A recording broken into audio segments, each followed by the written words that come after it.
guys hear about? I know. Terrible. Yeah. We are joined by Indiana, the Big Ten champion. We will begin with an opening statement from head coach Curt Cignetti. Reminder, no recording, only stills here in the press conference. Please raise your hand. We will bring a microphone to you, and please state your name and affiliation first. Coach?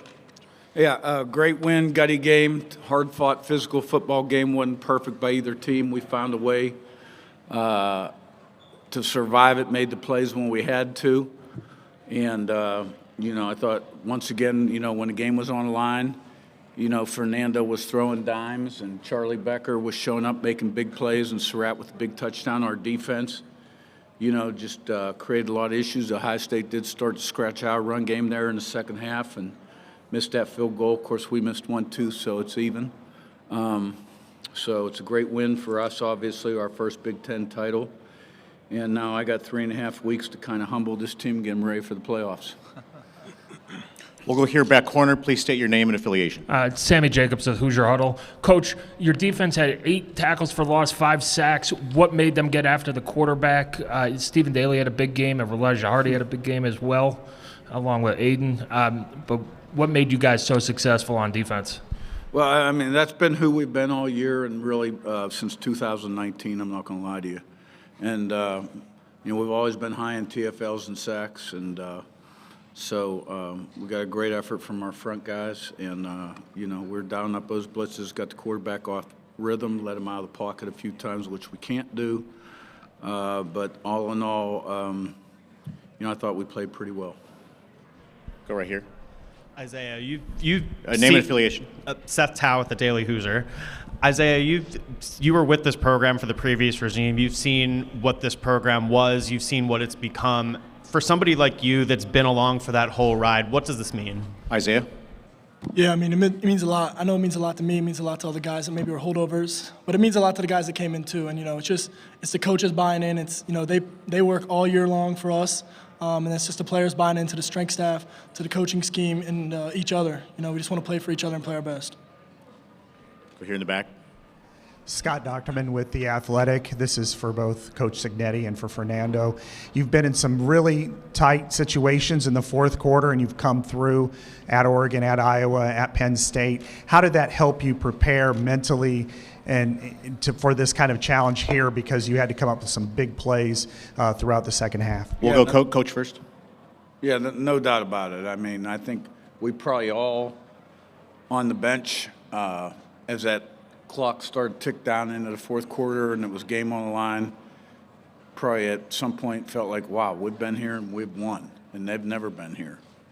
And so I think there's no question about it. When you've been through something one time, you're a lot better a second time. It gives you a lot of belief and confidence. Yeah, throughout spring ball and fall camp, we always practice a lot of 2-minute drills, a lot of 1-minute drills, and especially against such a great defense, it primed us for the season. So whenever we got in high adversity situations, we're always able to go out there and efficiently execute. And also just the glue that we have with our brotherhood, how much we care about the man beside us, really makes us unshakable. So whenever we're in any adversity, we're always there to stick by each other, not finger pointing. I think that's what elevates us to our competition and exceeds expectations in those high adversity moments. Go here in the front. For Curt and Isaiah, down here in the front here, you said earlier this week, Curt, that you guys weren't at Ohio State's level in terms of recruiting yet, but you feel like you're closing that gap, and a win this weekend could go a long way toward closing that gap. What can the future be? What can a win like this do for the future of your program? Yeah, I didn't catch that whole question. I thought you were speaking to Isaiah. I said for you and Isaiah, but We'll start with you. You said this week that you guys aren't quite at Ohio State's level recruiting-wise yet, but you feel like you're closing that gap, and a win today could go a long way towards that. What can a win like this do for the future of your program, you think? Well, I don't know. Time will tell. I mean, it's hard to speculate. I think it gives us a lot more. It was another step we needed to take as a program. It's a great win, obviously, and we're going to go in the playoffs as number 1 seed. And a lot of people probably thought that wasn't possible, but when you get the right people and you have a plan and they love one another and play for one another and they commit, anything's possible. And I think that's what you saw happen here. Isaiah? Yeah, I mean, this win, kind of shows like everybody why not? Why would you not want to come to Indiana? I mean, for any of the doubters out there, I think this kind of, was the final nail in the coffin. For any of the Indiana doubters, the Curt Cignetti doubters, the Hoosier doubters, I think, this was the last thing that needed to be proved, and I think we did it. We'll go right here in the middle. Lou Friedman from the Seymour Tribune. Elijah, what was your mood like when you had to sit out those couple of games? And as an aside, I see you got another restaurant you're endorsing with Mother Bears. You're going to upgrade now to fancier places? This is for Elijah. Yeah, being away from the game, I love the game. I've been playing it since I was 5, 6 years old. So just missing games, I hate it, of course. It sucks being out there and not being able to contribute with my guys. And Mother Bears, yeah, shout out Mother Bears. Best pizza in Bloomington. Y'all need to take a stop there. Get that Sarratt special. Right here in front. Zach Osterman, Indianapolis Star. Fernando, you had, I think, something like 36 family members out there, and including your mom and dad. Just what was it like to be able to share that with your family coming off the field? I think what makes this moment so special to not just myself and my family, but for everybody is just the community of Bloomington and how long they've waited for this and how much it means to everybody. It means a ton to see all my family members travel out from Miami, not knowing what the outcome's going to be, especially in an adverse situation. And my mom coming from Miami, making the tough trip over here to Indianapolis, always battling, struggling to go see my games, and my love for her is unconditional. And I know a lot of our teammates had a ton of family members show out, and just Hoosier Nation showed out in general. And I think that really helped us down the stretch. Whenever it was a third down, they got loud. Whenever it was a fourth down, they got loud. Or whenever we had a big play on offense, they really jolted that momentum forward. So seeing my family there means a ton to me, and it just shows the unconditional love that my mom and I have for each other. But also, it's just so great seeing Hoosier Nation, everybody else's family members out there supporting us. Go right here. Hi, I'm Camden Glover, and this with iOS TV, and this is for Fernando and Aiden. As Coach Cignetti emphasizes, everything is earned, not given. Nothing good in life comes easy. So with the record-breaking season leading up to this very moment and ultimately the win, how have you applied this message in your every practice, game, and play? Let's go Aiden first. For me personally, I've been with Coach Sig for a long time, and he's preached this for a long time. So for me, knowing how I could be the best version of myself as a player and a person, you have to apply that every day. You have to wake up with the mindset that you're going to give it your all in any aspect of your life to improve and make sure you're not staying complacent. And I think a lot of the guys and our teammates now have really bought into that, and that's why this team, in adverse situations, really rises to the occasion. We've put ourselves in very stressful situations and kind of the scenarios that have played out in these games, the final 2 minutes a lot of times in practice. So, Coach Sig just does such a great job of bringing out the best of his players and obviously his coaches as well too. But, it's just we were just talking about it. There's something about Coach Sig that it just makes you want to play your heart out for him. And he does a great job getting the best out of everybody.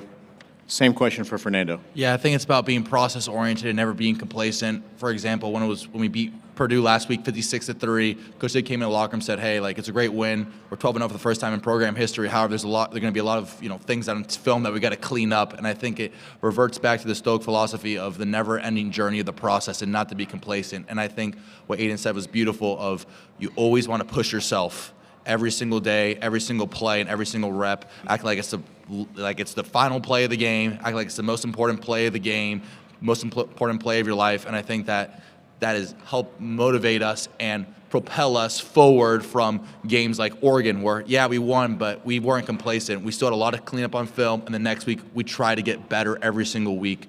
And I think that our whole thing is not really competing against the opponent, which it is, but it's really competing against ourselves to be the best version of ourselves, and I think that's why we're so effective. Right here in the middle. Jim Coyle, Indiana Sports Beat Radio. Curt, what was going through your mind when you saw your quarterback go down at the start of the game and he did not – seemed like he was going to get up, but he did, and obviously showed his toughness there, and which I'm sure he showed you guys throughout the season. Well, I missed it. I saw I was looking at the coverage, and then somebody on the headset said, "Fernando's down," and I saw him rolling around on the ground, and I was like, oh, boy.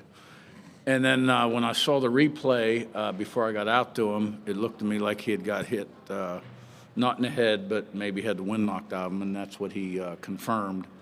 So, but, he's a tough guy. He takes some shots, he extends plays, and, it's, can't say enough about the way he competes. He got the heart of a champion, and tell you, he played great tonight when we needed him. Fernando, anything more on that play? Yeah, although I got hit, I was never going to stay down, and that's one thing I know. One thing, and I say it, and I know it could be a little interpreted as a little cringy sometime, but I will die for my brothers in that field. So no matter whether it's a gut punch, whether it's a head punch, whatever it is, I'm always going to get back up. And I knew there's 100% confidence that I was going to play that game, play the rest of the game, as we've worked so hard to get to this point that no hit, no knockout hit or knockout punch could take me out of that game, because one thing about the Indiana Hoosiers football team is whenever they hit, we hit back harder. Let's go back here. Yeah, Curt, Adam Rittenberg with ESPN. All the things that you accomplished tonight, whether it was the number one, getting into the playoff, the Heisman, doing it here in Indianapolis, how do you think you'll remember this night when your career's over? That's for me. I think that there's so many special moments, and it's so great to be, prospectively, I assume the number one team in the nation. And I think it's just such a testament to everybody in the team. And, I don't want to go in depth of the Heisman, but I remember Coach Cignetti brought me in after UCLA, and he told me, he was like, hey, the Heisman's a team game. It's a team award. It's not a player award. And if you win, then you can get nominated for it. And so hopefully, I would love the opportunity to get the invite to New York, which would be fantastic. But I think it's just really a testament to the team. And it's not a player award. It's a team award. And, and I think it just speaks a testament to how much that this team has had that never-ending process of learning and getting better, and that has culminated to this point. We have two back here. Please state your name and affiliation. My name is Andre. I'm from Lounge Sports Network. My question is for Coach Cignetti. So right now, you find yourself winning your first Big Ten championship. You're 13-0 right now. You're kind of the same spot as Oregon was last year. What steps do you take to not end up the same way they did last year, not let your season end early? Yeah, it's, two different teams, people. Look, we get a bye. We're grateful to have a bye. We've accomplished a lot. You can't diminish what we've accomplished. And, when we go to the next round, it'll be hard because every team left's a great team. You got to play great football. Same corner. Bowden Jerome, also with Lounge Sports Network. Coach Cignetti, with Duke beating Virginia tonight and opening the door to James Madison getting into the playoff, would you like to get the opportunity to play your former school? So Duke beat Virginia, which did what? Possibly opened up the opportunity for James Madison to be the 5th highest ranked conference champion and make their way into the playoff. No, whoever we play, we play. I had 5 great years at James Madison. I loved the people. I worked for a great AD and a great president, and it was a hard decision to come. And the big reason I did was because I really felt strong about Scott and Pam Whitten, and that's in the past. So, whoever we play, we're going to have a plan. We're going to have to play well. Go right here. Matt Weaver with Indiana 247 Sports. This is for Aiden and Isaiah. They get the ball back late in the fourth quarter. You guys are up 13-10. They drive down the field, but you guys obviously hold them. They miss the field goal. I guess, Aiden, for you and Isaiah, you're the green dot guy. What was your message? What were you telling the guys? And then just finally that play by Relaja in the end zone to knock that ball away, one-on-one, man coverage. Just talk about that. This is for Aiden. Isaiah? Okay. Yeah, I would just say, I told the defense continuously throughout this game, once we got the lead in that fourth quarter, if they don't score, they don't win. And we knew it was going to be on us to, hold them, don't let them score. And then obviously that play by Relaja is just, he's a phenomenal player. He's taking steps every single week this year to get to where he's at now. He just played an amazing game. He's worked so hard to earn to be in that position, and he took advantage of the opportunity he got. So, and I think I can say that about our whole defense tonight. Isaiah Jones played an amazing game. The entire defense. We knew it was going to come down to us, and as long as they didn't score, they didn't win. So we were confident in our abilities when it came down to it. Let's take any questions that are outstanding for players. And we can take a few for Coach, but anything for the players. Right here in the front, behind you. Yeah, for Aiden and Isaiah, obviously Jimmy Watkins, Cleveland.com, the possibility exists that you might have to see this team again down the road. What gives you guys confidence that this performance is repeatable against that offense? Who's that addressed to? For Aiden and Isaiah. Okay, Aiden Can't first. hear you. Yeah, I'm just confident in what we do as a team and a defense. If that opportunity arises again, we're going to be ready. We're going to game plan. We're going to, strategize for it. Right now, I think the focus is going to be on us, watching the film, cleaning it up, and moving forward and, our improvements and how we can grow as a defense. But, if that opportunity arises, we'll be ready. We'll game plan it. I'll be confident in my guys to go out there and do it again. Anything else for the athletes? We'll do. Lou Friedman from Seymour. For Isaiah, I actually happened to meet your grandfather in the parking lot outside one of the games. How is he going to take tonight? I know he's a fan of yours more, but he said he was a Buckeyes fan for the last 25 years. Yeah, I think my family's just proud of me and proud of the steps I've taken. Hopefully he has a safe drive home, I guess, but I think he'll be excited and happy for me. Thanks, guys. Let you guys go. A couple more. Thank you. God bless. Thank y'all. Yep. God bless. Here in the front. Oh, my goodness. Careful, guys. Congrats. Name and affiliation. Yep.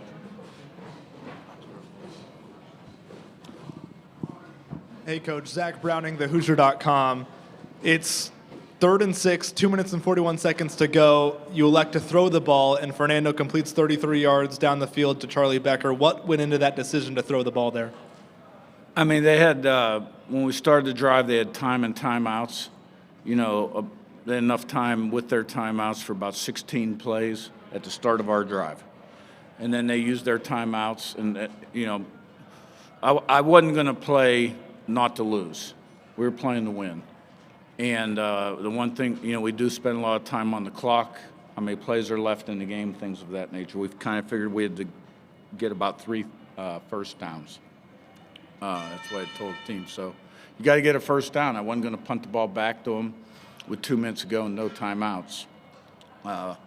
We had to give our guys an opportunity to make plays. We were getting on top of them at certain points in that game, and Fernando was throwing great deep balls, and it was a great play. We'll go here back corner. We'll take a couple more. Coach Sammy Jacobs, Hoosier Huddle again. The middle 8 where you stopped them, they got the ball back after the field goal with about 2 minutes to go in the first half, and their first drive of the second half. How big was that to build momentum to say, hey, the offense could go now, score, and take the lead? Yeah, we needed to stop them. I can't remember the exact sequence. They were moving the ball. We did stop them. I think the offense went down, put points. We've been really good at the end of the half, beginning of the third. That's also where the game turned last year in their favor when we dropped the punt, and then they had the punt return for a touchdown. So it was quite a reversal, but, it was huge. Let's go back corner. A couple more. Yeah, hey, Kurt, Pete DePrimo, IU Athletics. Just the message you delivered at halftime. You're in the game 10-6. You made some mistakes, but what was the general message at that halftime? I kind of gathered them up right at the beginning of the end of the half, which I usually don't do, and just very calmly said, look, this is what we talked about. This is the kind of game we expected. They're going to make plays. We're going to make plays. And then, and then it was a longer halftime, 25 minutes, because of the championship. And so finally when I gathered the team 20 minutes later, before we went out, it was more like, okay, do we have what it takes to win a gut check physical game like this? This is going to be a test of our toughness and our persistence, and we proved that we did. We'll go here and here, 2 more.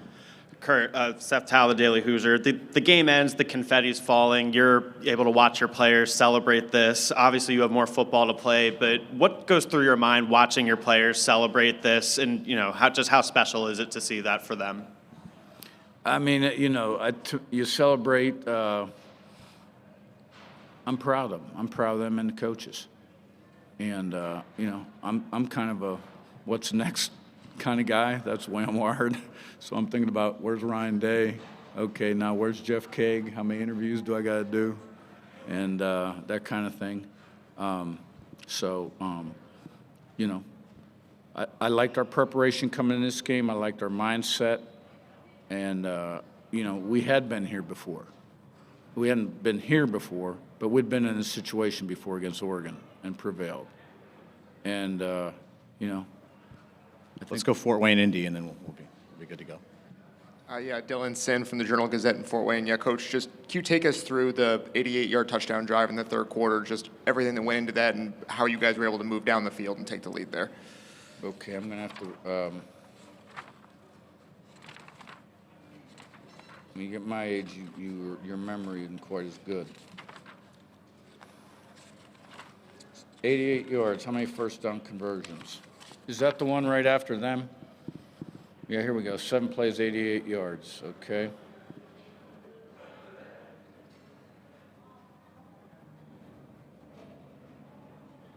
One minute. This is them going 88 yards. 12 plays, 70 yards. I can't. Here's what I'm going to say, okay? We ran the ball effectively when we needed to. I thought our backs ran really hard. The protection for the quarterback improved as the game went on. And we were able to get on top of them in some critical situations, whether it be inside or outside. And Fernando delivered dimes, and the receivers made some nice catches, and there were a couple PI calls.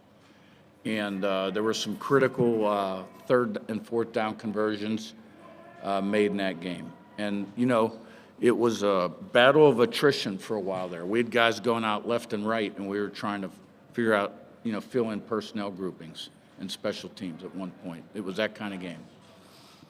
I apologize, I don't remember every play. Let's go, Zach. One more. I guess just lastly, Curt, you talked about sort of your reaction, what it meant to watch your players in those moments kind of immediately post-game. But did you ever have a moment for yourself right after the game, or when the confetti's falling, or when you're holding the silver football, when you just think about that moment in the context of your journey in coaching? I think I'm going to have my moment when we finish this press conference. I think we're finished. I will end on that. Thanks, Coach. Congratulations. This transcript from this will be at big10.org/FCG Media. Notes and quotes